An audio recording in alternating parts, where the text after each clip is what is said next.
ইরানকে সহায়তায় এগিয়ে আসবে চীন রাশিয়া? বর্তমানে ইসরায়েলের সঙ্গে উত্তপ্ত পরিস্থিতিতে দাঁড়িয়ে আছে ইরান। প্রশ্ন উঠছে, এই যুদ্ধে কি ইরান একা থাকবে, নাকি চীন ও রাশিয়া এসে দাঁড়াবে পাশে?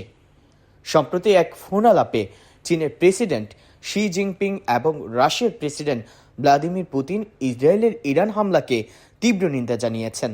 তারা বলেছেন, এই যুদ্ধ অবিলম্বে থামানো উচিত। রাশিয়া জানিয়েছে তারা রাজনৈতিক ও কূটনৈতিকভাবে ইরানকে সহায়তা করতে চায়। চীনও বলেছে তারা ইরানের সঙ্গে তাদের 25 বছর মেয়াদী অর্থনৈতিক ও সামরিক চুক্তি বজায় রাখবে। তবে এখন পর্যন্ত কোনো প্রকার সরাসরি সামরিক সহায়তার ঘোষণা দেয়নি এই দুই পরাশক্তি। বিশ্লেষকরা বলছেন, চীন ও রাশিয়া চায় না সরাসরি যুদ্ধে জড়িয়ে পড়তে। তারা চাইছে ইরানকে টিকিয়ে রেখে পশ্চিমাদের চাপে ফেলা, কিন্তু নিজেরা পেছনে থেকে খেলাটা চালিয়ে যাওয়া। অতএব ইরান একা নয়, তবে চীন রাশিয়ার সহায়তা মূলত পর্দার আড়ালেই। এই দ্বন্দ্ব কি বড় কোনো যুদ্ধে রূপ নেবে, তা সময় বলে দিবে।